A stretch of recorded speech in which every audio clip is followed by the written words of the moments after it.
Stay back, please. Stay back, stay back. I feel something, fellas. Like I got that feeling, right, as a fight fan, that something is about to happen. Right down the middle, Jail. Wow. 50-50 for the fans. Hector Lombard and Thiago Silva. Man, perfect. You ready, sir? Yes. You ready, sir? Let's fight. The co-main event is officially on. 205 light heavyweight, 3 5-minute rounds. Don't blink. It could end real quick. You noticed that when Thiago came a little close, like Hector's already throwing from that short range. Yeah, I would like to see Thiago keep his hands a little higher here because Eddie Alvarez out there thinking Hector is going to take this one, and oh baby, what a left hand by Lombard! Oh my goodness, this could be the end! Got to control that energy a little bit. yeah. Thiago Silva did a great job. I think these are the moments. These are the moments where you have to literally bring it to your feet. When you have somebody hurt, you have to bring it to your feet or keep it on your feet. I tell you what, Silva did an amazing job. And this may sound weird to a lot of people, but going to his back, this is a time where he can recover. Right now, he's seeing stars. Right now, ladies and gentlemen. Yeah, Hector needs some space, right? Getting space and looking for that finish or settling in and realizing, look, I won the position, but there's a lot of fighting left. Those were the only two choices. Hector chose the latter. I can't fault him for that. Hector can push that left knee down and transition right to a mount. Back of his head. Thiago Silva has been out of action for a long time, guys. We talked about in the fighter meeting, he broke his hands, 3-4 times in the last few years. I mean, there's so many setbacks, and here he is, and he got pounced on by Lombard. Lombard, man, a man on fire, gentlemen. Well, there is a submission. If he could get that head just right, there is some pressure that he could do. I wouldn't predict it, but Hector's putting some effort into this. There is a way to choke a man out from here. Yeah, but this is not necessarily where you tap out here. This is kind of where it's uncomfortable, of course, but you're not restricting air and you're not restricting the blood there.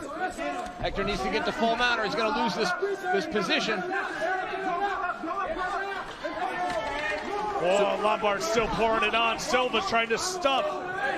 Wow, I don't like what I just saw there from Hector, trying to drop down and look for the takedown himself. I don't like that. Like you said, Cheryl, I feel like the control of that energy after he hurt him, was not very good. So now he's having to resort to trying to drop down for those takedowns, which is not typically his specialty. That's right, particularly with a 205-pounder. But that is, he has beautiful trips. So as a judoka,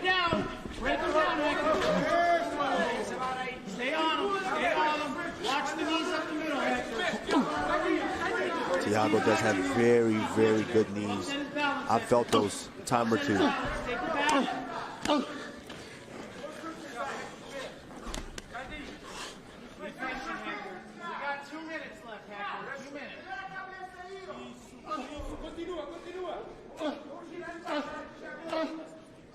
Thiago Silva talked about those sparring matches they had back in the day at ATT and said he was the one that was getting the better of him, point blank period. He said, that he was outsparring him every time, man. Well, he needs a reset here. I mean, he's losing the round, but he really only lost one position. He 1 second, he kind of got caught off guard. He worked his way back to his feet, but he's going to need a reset. He's going to need to change this position. Get an underhook, spin this around, get Hector up against the fence. He's doing some really good work here, but those work aren't as effective as when you put him in a negative situation, which is putting his back up against the cage. Because right now, Hector seems to just be resting, trying to get his air back. Yeah, he is. And you almost want to think, did Hector Lombard, because he stayed in his position a little too long, you almost want to think, did he fatigue his arm off the submission that he never got? He did, and you can tell clearly here from the break, from him not advancing at all after you've hurt the guy in this position. Now we get a little distance, under a minute left here in round number 1. Co-main event at Eagle FC 47 Redemption. Now Silva. That's one thing about Thiago. He's got heavy kicks. Another good one. Oh, notice that calf. You can see it right. You can see it right now. That lead leg kind of bubbled up right away from Hector Lombard. See those little bumps? And Thiago recognizes it.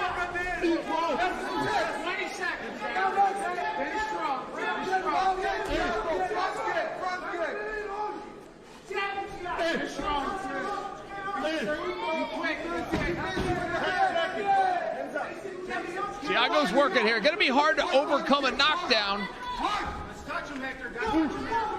Hector slowed. I'm just wondering if that's fatigue, guys, or is it a matter of strategy to eat up the clock?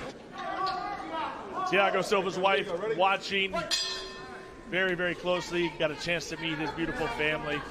You can tell that that's what he is fighting for out here.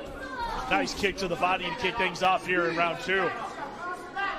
I would still love to see Thiago's hands a lot higher. Well, the fans say Lombard took round 1, and you can't deny that. Nice kick followed by the jab from Thiago. Seems like the more the fight goes on, Kamaru, it seems like Thiago's confidence is getting up. He's getting offense up. Yeah, I mean, that's the thing about Thiago. Thiago's always been that guy who's ready to bang at any moment. That was what he made his bread and butter on, is being able to stand in there and bang with anybody.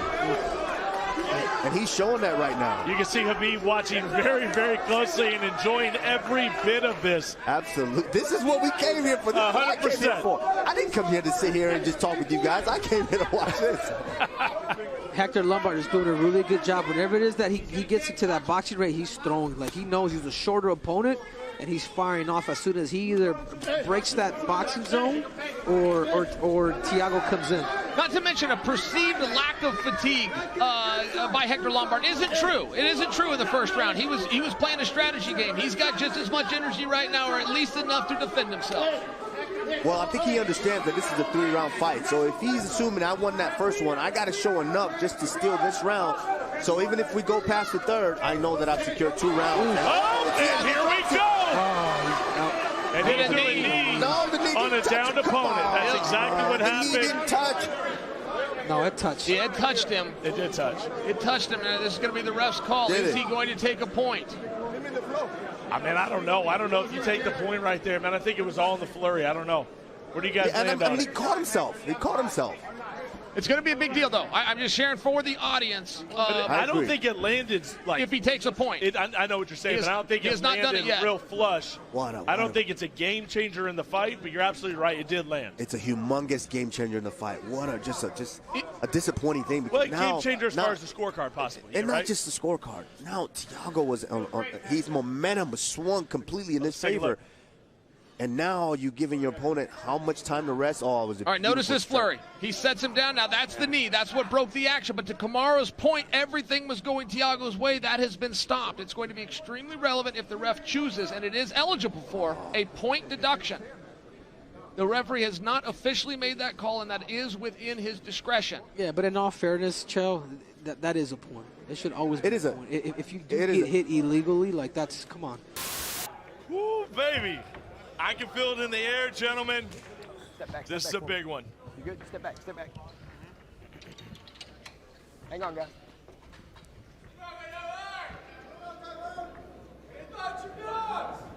Ready? You ready? 3 5-minute rounds in the heavyweight division. On the left side of your screen, Sergey Haratonov. On the right, Tyrone Spong. Don't blink. Don't take a piss break. Don't step away. This thing can end quite quickly. Hey, they both made contact. Sergey with a jab, Tyrone with a fast and powerful inside leg kick. Sergey is not afraid to fight. Tyrone's got to move his head. Yes, he does. And don't. Yes, he can't forget that he's a kickboxer. He can't forget that. I know he's been boxing for a long time, but you can't forget that you've got kicks too. Yeah, well, he used them. Leg kick and body kick right on the money. We also have to understand that Haratonov right now is pressing because he wants the takedown. This is exactly the position that he wants. I'm a little surprised at the lack of resistance. That was almost a push, and it looked as though maybe there was a slip there by Tyrone, but he went down. He's in danger. This is his position here. This is his position here. Squeezing the head. This is his position here. Spong. All Sergey needs to do is stay here. Don't change the thing. Keep that lock and stay right here. The big bear, Sergey Haratonov. Spong called him a polar bear, said he was going bear hunting.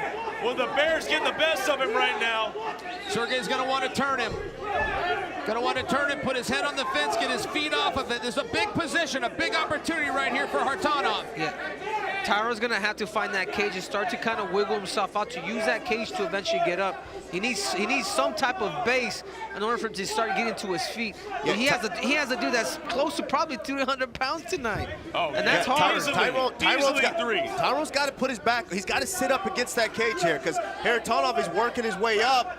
He's working his way up high. Tyron's got to put his back up against the cage and look to try to work his way back up. It's another day That at the office. that is a big boy on top. Yes, That it is a big boy on top. Well, this is a mental relief for Haratonov. Haratonov certainly was a little worried to be on Gotta his watch feet. that arm bar here. He's found himself in a favorable position. Oh, and Spong brought back down. Spong needs to get to the cage, though. He's doing a better job. He's in a better position now than he was earlier. Tyron's doing a good job here, but he's got to look to at least get his back up against the fence and not. Still so much time on the clock here as Tyrone Spong underneath the big body of Sergey Haratonov, the Russian, in control. He's doing a good job too of conserving his energy here because he's not wasting too many of those big explosive movement there because he knows if he's able to make it out of this round, he's going to be fresh for that next round. Yeah, Sergey's in a great position. He's landed, he's somewhat rested, but also that size is doing the work. He doesn't have to sit up and score with the judges. He needs to make Tyrone work, and he's doing that. This is where the experience comes in, guys.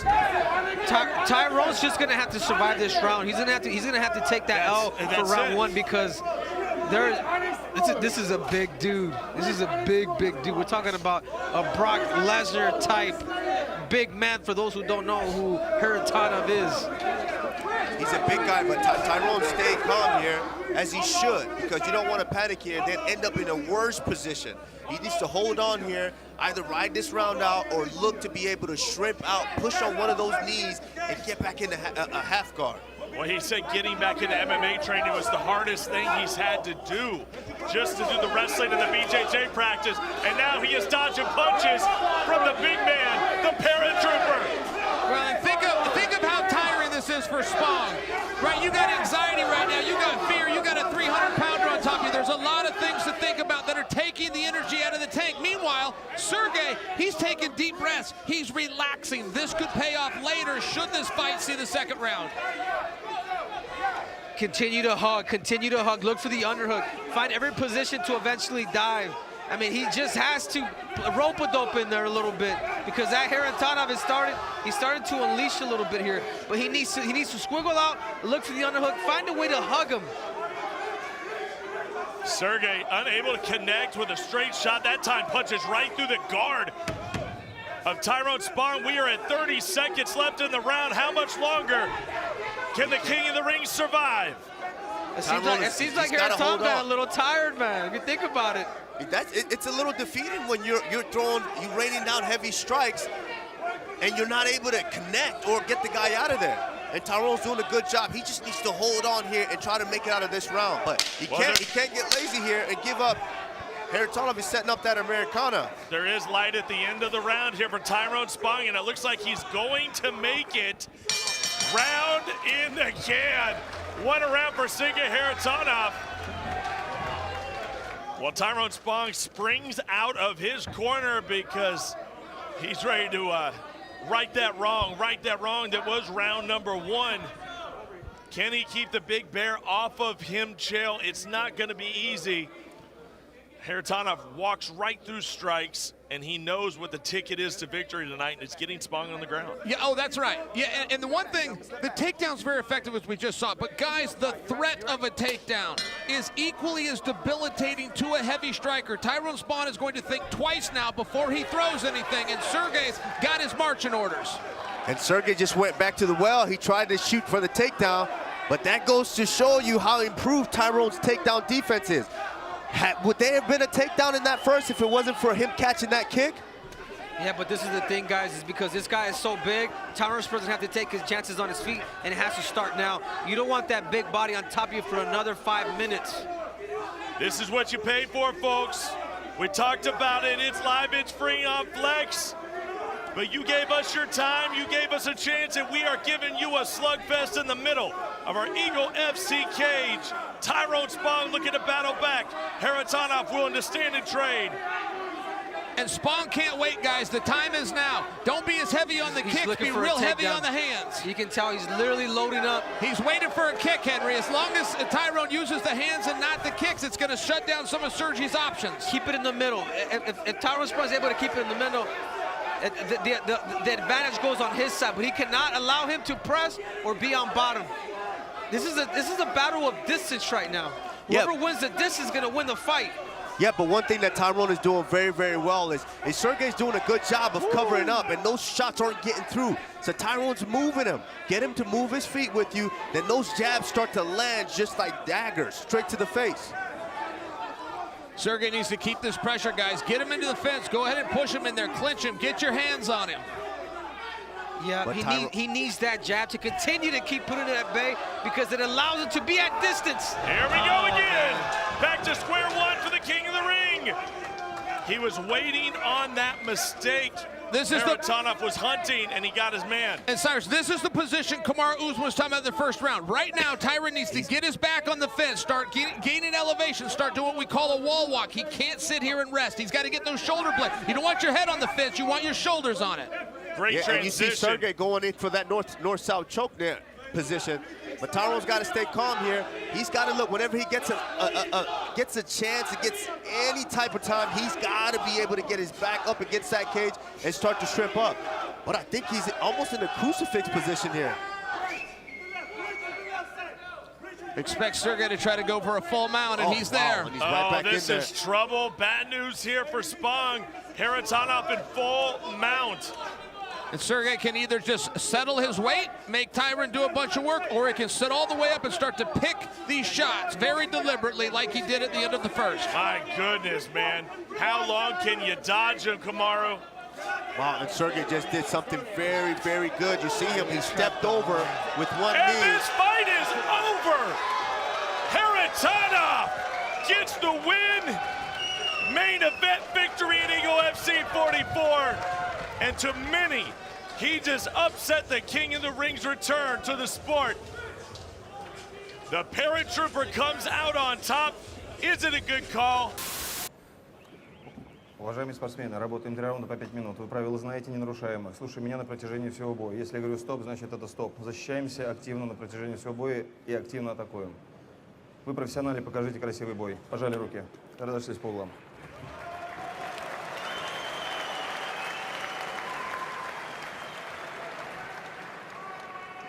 Друзья, данные бойцов на ваших экранах. На 3 года старше Иван Штырков, на 5 сантиметров ниже. Рост плюс-минус одинаковый. Ну, рост, вес, конечно же, плюс-минус одинаковый у ребят был вчера. Ну и опыта, наверное, больше у Ивана Штыркова, конечно. В теории, да, но уровень оппозиции, конечно, тоже играет свою роль. Но уровень оппозиции, если сравнивать, то у Ивана он, наверное, посерьезнее все-таки. Ну да. Оба были в шаге от титула в ACA, по-хорошему.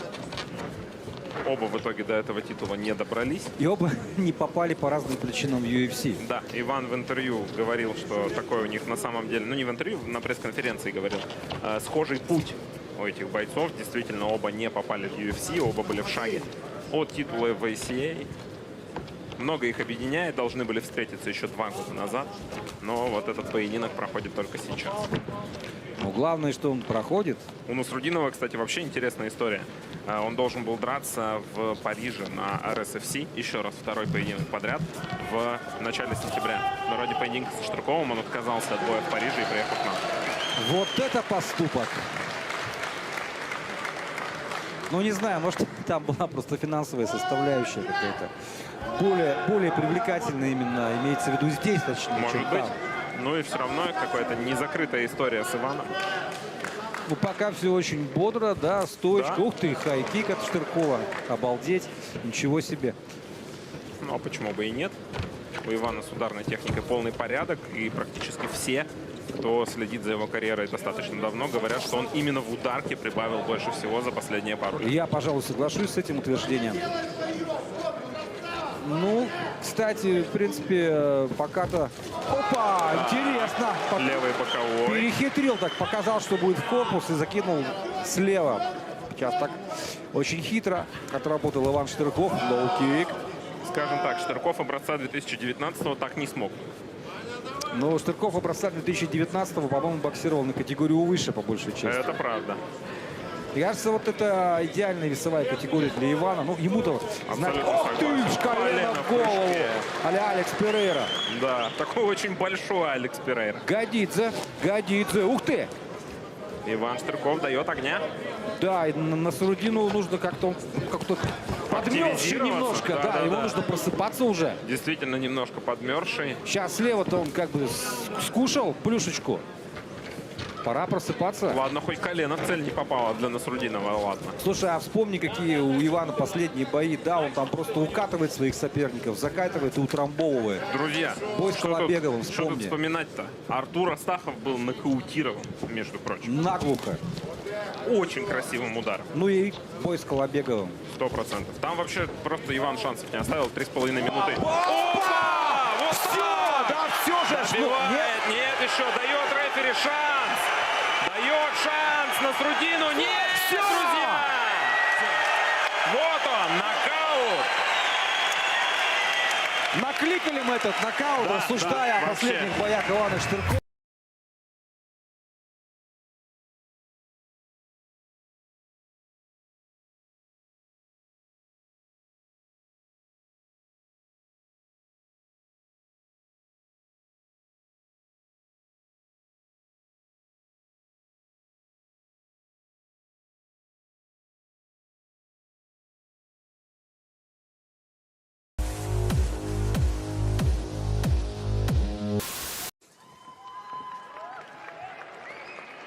Apparently, they don't know that they have to get their announcements done yet, Frank. The announcer's like, can you guys just go back to your corner for 2 seconds? Just 1 second. ただいまより第7試合を行います。青コーナー188センチ92.4キロ。カレーアレーブレックサー。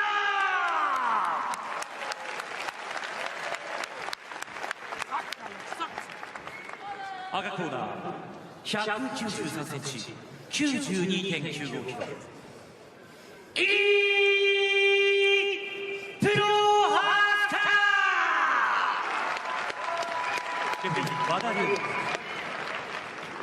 この試合は第1 MMA ルールで行われます。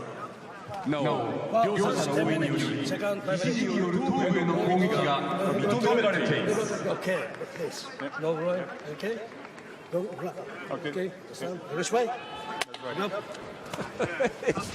He's like, hey, let's go. Whatever. We're here to fight. I don't want to hear anymore. Let's go. It's like he's listening to his grandpa. Shut up, Dad. I'm going to get ready to fight. Shut up. Here we go. This is one of the fights I've been looking forward the most. Yuri has a loss to Muhammad Lawal. Here in Rising got knocked out a while ago. But Yuri's had an incredible run going on right now, and literally one of the next guys that could be a superstar here in Japan if he wins this fight tonight. Carl, on the other hand, just because no one really knows him that much because he only has 7 fights, it's very difficult to say what you can do with him. You don't push him. Both these guys are super slick fighters, fantastic. Look for Yuri's jumping knees. Look for Albertson to try and close the distance, get this one down to the ground, and use his ground game.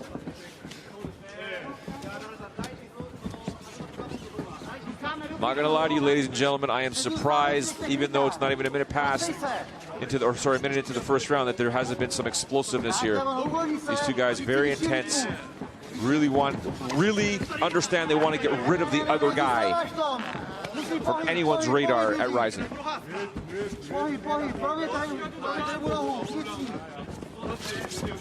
Oh, wow, nice movement by Carl, but you're doing a good job of getting out of the way and a really good head motion. Even though his hands, you look how Yuri's hands are always kind of down, but he's still very difficult to hit.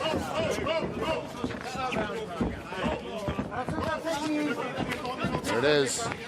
This is exactly what Albertson wanted.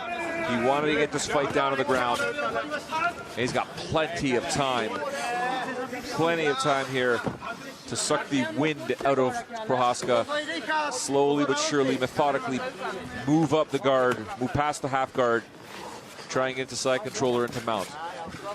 Carl does not have a very tight game on top. It's a very strong game, though. He's got a lot of leverage, a lot of flexibility with his top game. But he's not like a smothering top guy that's going to suck a lot of energy out from you. But what he does do very well, he's very sneaky with his punches. He'll all of a sudden rotate his shoulder over, and he's catching the top of the head, or he's throwing an elbow in. So you can't ever rest. Even though you're not being crushed and being smothered, you can't rest down here because he's going to hit you with something that's going to either cut you or do a lot of damage. Yuri's got to get his legs involved. He wants to get out of this. Right now his feet are in the air. He doesn't have anything planted. Oh, Carl's got his hand caught. Trapped, yeah. Wow.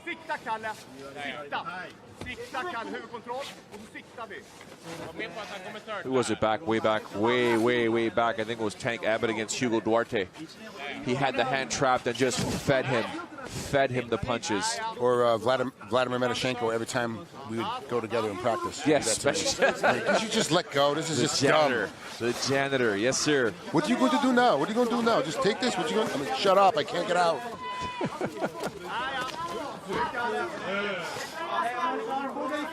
Again here, Albertson in full control. Slowly but surely trying to make Yuri eat some punches. Yuri doing a somewhat okay job of defending here. Needs to be a little bit more careful. It's a lot of time for Carl to be on top of you. We got down to his 8.5 minutes left in the round. Nice attempt there by Prohaska, trying to explode out of there. But see how he's exploding where his feet are up in the air, Joe? He's got no pressure. He's using everything of his upper torso. He's got to put his feet on the ground and use his hips, get his hips involved. Right now he's expending a lot of energy, which is helping Carl out because it's making him more exhausted without having to really worry about him getting out of there.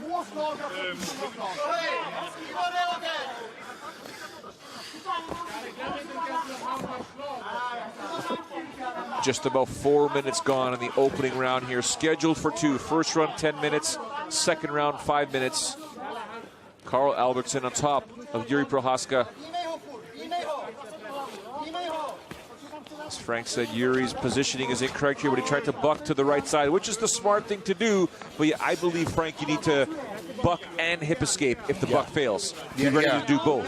And what we're seeing is a lot of one-time, let me hit this one-time explosive position. Let's see what happens, as opposed to hitting, and it took me a very long time to learn this, is that you can't do one position. You have to do a series of super small ones until you can get a position change where that one big one is going to get you completely out. Yuri's stepping all the way up to the final and not getting away. There you go, a little old school here. Elbow dragged across the face. Obviously, we didn't say before the fight or during the intros, elbows are allowed. Both fighters have agreed to elbows in this one. And to be honest, we've had a lot of fighters tonight agreed for elbows, and we really haven't seen that much damage done with elbows at all. Obviously, under Japanese MMA rules, the head stops and second kicks, we haven't seen very many. Tonight, you're right. We saw the one knee for the finish earlier, but it was already done before the knee even came into factor. And the knee didn't really land that well. I mean, obviously, Asakura knew it was already done and didn't throw full force into it. So there we go. Prohaska gets out. A good job defending himself down there. 4.5 minutes to go in the opening round here. He was able to survive. What Albertson wanted to do in this fight was to get it down to the ground and punish Yuri. Didn't do much punishing, in my opinion, Frank. And now it's really time for Prohaska to really pick up the pace here, try and get this finish to stand up, which is where he wants it.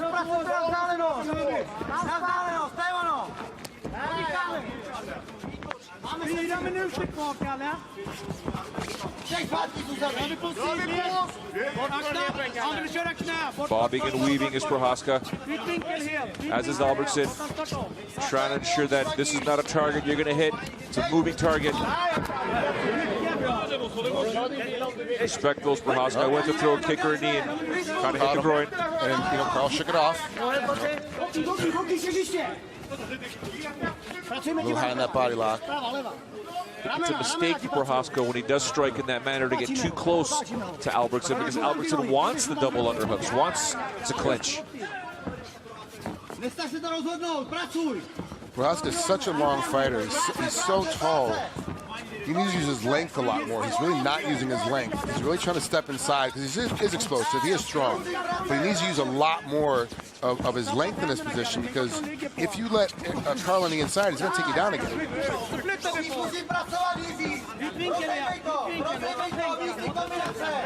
Oh, wow. Lazy. I like those lazy kicks. You don't know where they're coming from. The timing is generally off, and boom, shin across the head. But here's Albertson saying, you're not doing that again. We're going to the ground. I thought Yuri was going to be able to turn the corner on him as he got him thrown and put him on his back. Instead, he gets caught down. Oh, did he? Oh, look, Carl's bleeding. Yeah. So he got hit with something. I didn't see what caused that. I don't know if it's a cut or if his nose is just leaking. Or his head's leaking. The referee's taking a look at it. He pointed to his mouth. No, that's coming out of the nose, Frank. Okay. That's the nose. I wonder if it was that kick, the way he landed. So I saw the referee tap his forehead as he was talking, and so I assumed it was his head was bleeding, but it's a headbutt. So it was probably says an interventional class the way when they jumped into each other. Okay. He caught him on the nose. I'm guessing, Joe. I don't know for sure yet. With the wait till the round's over before to get it all sorted out. Just over 2 minutes to go in this opening round. Albertson has him where he wanted now, and I'm sure there's a sense of urgency, realizing that that is my blood that is falling on top of my opponent, and I'm on top of my opponent. I got to bloody him up now. You never know how bad you're actually bleeding when you're in it. All you see is blood everywhere, and you realize it's your own. Now you're like, okay, if this goes to the doctors, this might stop. I might lose this fight. I've got to keep moving. I've got to keep trying to get this fight in a position where I can win. And unfortunately for Carl right now, he's in a spot where he could win this fight, but Yuri's so good from the bottom that he is stopping him from being able to do any kind of real solid damage from him. We just saw the look from the referee's angle. The referees here at Rise do wear cameras. He's still trying the ground and pound here. Albertson still working away here. Just over a minute to go here in the opening round. As you saw there, Frank, Yuri just kind of opened his hands going like, are we going to still be here for a while? Or because you're not doing anything. Yeah, well, the thing is that on the bottom, he's not taking any damage. So he feels like there's really nothing going on. There's nothing happening. But as we can see, and as you guys can see at home, that there is a lot of action going on. Carl keeps battling to keep on top. He keeps moving. Every time Yuri tries to get out of half guard, he puts him back There's in the half some guard. after fists. There we go. There's some shots being landed there. Now we got the elbows that Frank Trey was mentioning. Why he stopped, I don't know, for the position, but he could have kept going, Frank. Absolutely. I mean, good job by Yuri to keep getting out of there. Fantastic job by Prohaska. And now there was the jumping knee attempt there that was mentioned. Nice left hook landed by Albertson now. 20 seconds ago, he drops him. Prohaska drops him. Uppercut. 15 seconds to go in the opening round. Picking up the pace is Prohaska. Bobbing and weaving his head is Albertson. Taking the shots. Hair flying everywhere. It's over. The referee says that is enough. Right before the final bell, Prohaska, after surviving the ground and pound on the ground, emerges victorious to defeat Carl Albertson with seconds to go in the opening round. That's incredible. He was completely getting schooled on the bottom, was in a very bad position, never allowed any kind of damage to come down there. When the damage did come, he took advantage of it, because when someone sits up, he's been holding you for all this time, he sits up, gives you damage, he's now let you go. And usually what happens is everyone starts to panic, and they get punched and they get elbowed, and then you jump back down and hold him again. The moment he was able to shift the position, once he got a little bit of damage done to him from the top side, he moved himself out of it, got on top, took full advantage to be able to finish the fight. Very puzzled am I, to be honest with you, with Albertson, the way he was finally able to land those hammer fists, punches, and then stopped. Prohaska got up and then said, that's it. I'm going to finish you off here. And this was seconds to go at the end of the round. Wow, great job by Yuri. And he can be a superstar. He can be one of the guys that Rise and pushes and becomes one of their main guys. He's got the look, he's got the attitude, and when he fights like this, where he's getting beat. Удачи обоим. По углам.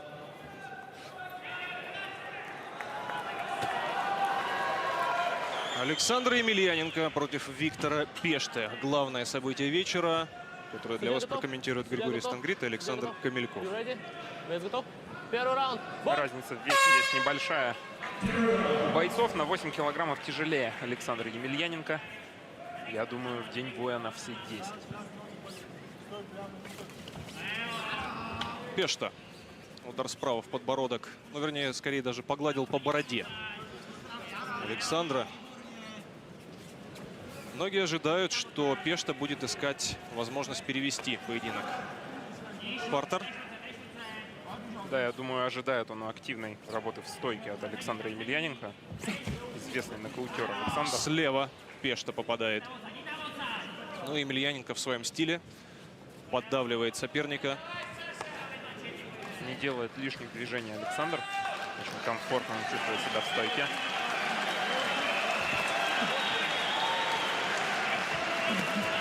Ох, справа попал Пешта и слева добавил.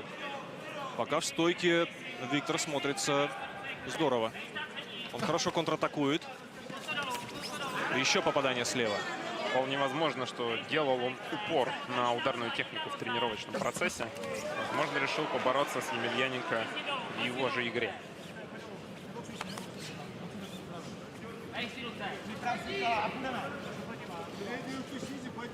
Многие ожидали, что не будет вот так в стойке с Емельяненко, даже где-то открыто вести поединок Пешта. Но мы видим, что здорово он контратакует. За сетку не пытаемся. За сетку. Тем временем первый клинч у нас. Красный, внимательно. Предупрежу. Но если сейчас не будет активных действий, то рефери может и развести бойцов. Разворачивает Пешта Александра в клинче, но тут же новый Емельяненко оказывается лицом к сетке.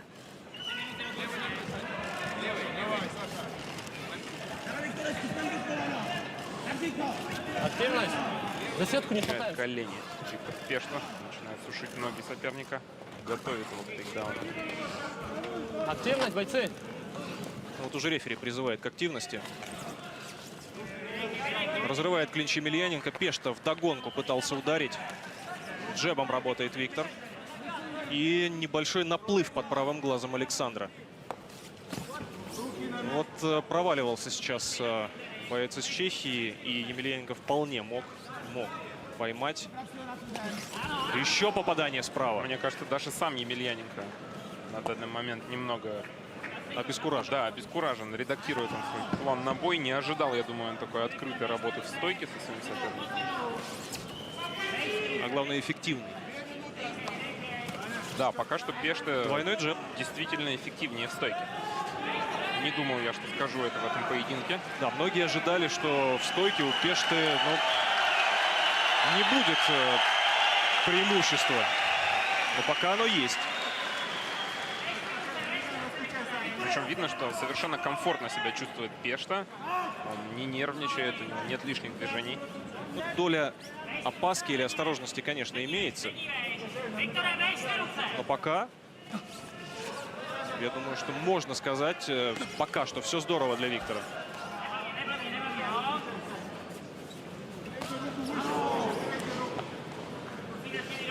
А вот Александру, если в первом раунде ничего не поменяется, то, наверное, в углу что-то должны подсказать, подкорректировать. Возможно, увидим вообще обратную картину. Инициатором партера станет Емельяненко. В прошлом поединке довольно много времени Александр провел на полу, но провел на спине.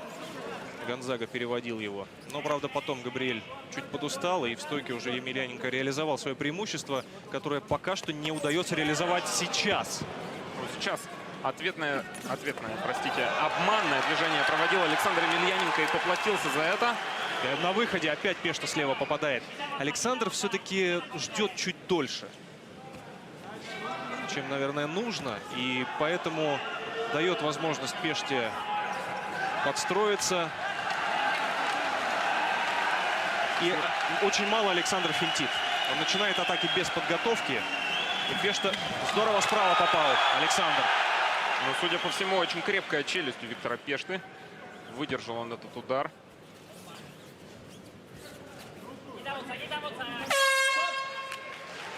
И на этом заканчиваются первые 5 минут этого боя.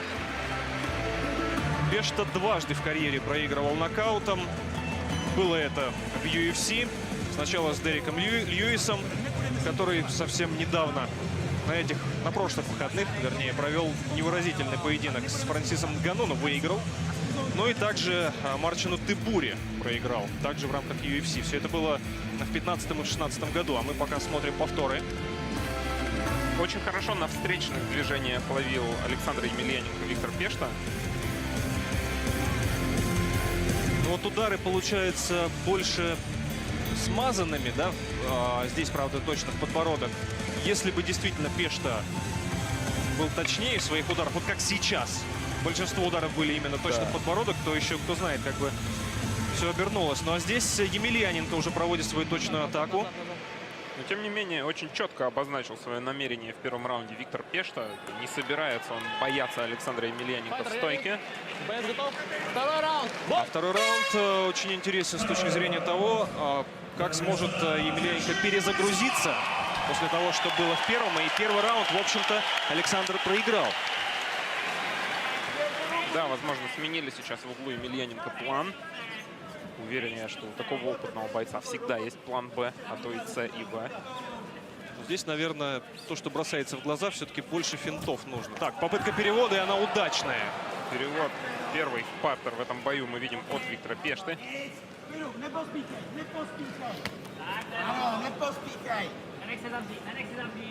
Вот сейчас Пешта в позиции контроля. Даже ему, может быть, для начала не нужно совершать каких-то очень активных движений.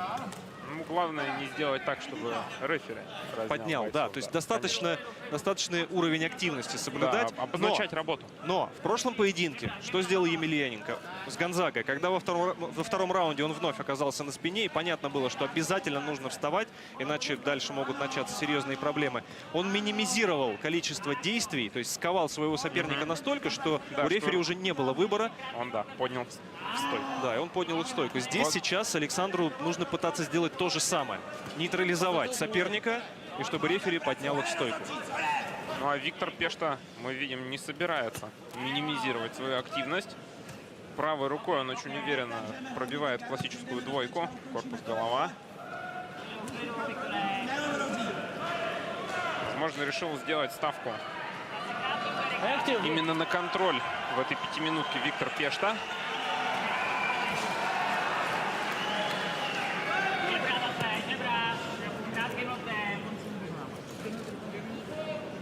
Пока что именно тем же самым, что и с Гонзагой занимается Емельяненко. Он просто вяжет своего соперника по рукам и ногам. Для Пешты ситуация тактически непростая. Почему? Ему нельзя оставлять очень много сил на все эти действия, потому что в стойке, если он подустанет, то в любом случае... Емельяненко пробьет защиту. Да, этот раунд, если не завершится досрочно, то третий раунд в любом случае начнется со стойки. И уставшим в стойке работать против Емельяненко будет очень-очень тяжело. И еще тяжелее будет уставшим подловить также на тейкдаун Александра. Безусловно. Поэтому Пеште сейчас очень-очень выверенно нужно работать. Ну и при этом... Александру что нужно делать, мы уже пояснили. Да, ну и при этом очень внимательно наблюдает за мнением рефери Виктор Пешта. Видимо, чувствовал он, что сейчас поднимет бойцов в стойку. И посмотрим, как будет сейчас действовать Виктор. У Александра еще в этом раунде целых 2 минуты. Мы видим, что настроен он очень решительно. Попадает Емельяненко. Несколько очень точных и мощных попаданий. Пешта спасается клинчем. Пытается перевести в клинч. Вернее, в партер. Нужно сейчас отходить Виктору Пеште, восстанавливаться. Нельзя бросаться вперед, сломя голову. Это может кончиться для него нокаутом. Попадание от Емельяненко. Попадает Емельяненко. Почувствовал он вкус крови. Вяжет Пешта, Емельяненко не попадается. Несколько точных попаданий от Александра. Судя по всему, уже добивать бросается. Огромная проблема у Пешты, его ведет. Он пропустил несколько по-настоящему мощных ударов. Я думаю, что все. Да. Случилось то, что мы и предсказывали, коллега. Пешка устал и в стойке уже ничего не смог противопоставить Александру. Художник по свету Сергей Москалюк, а также команда продакшена телеклуба. А с вами смотрели RCC 3 и комментировали Александр Камельков и Григорий Стангрит, и также чуть ранее Алексей Уралец и Тимур Салимов. До свидания, дорогие друзья.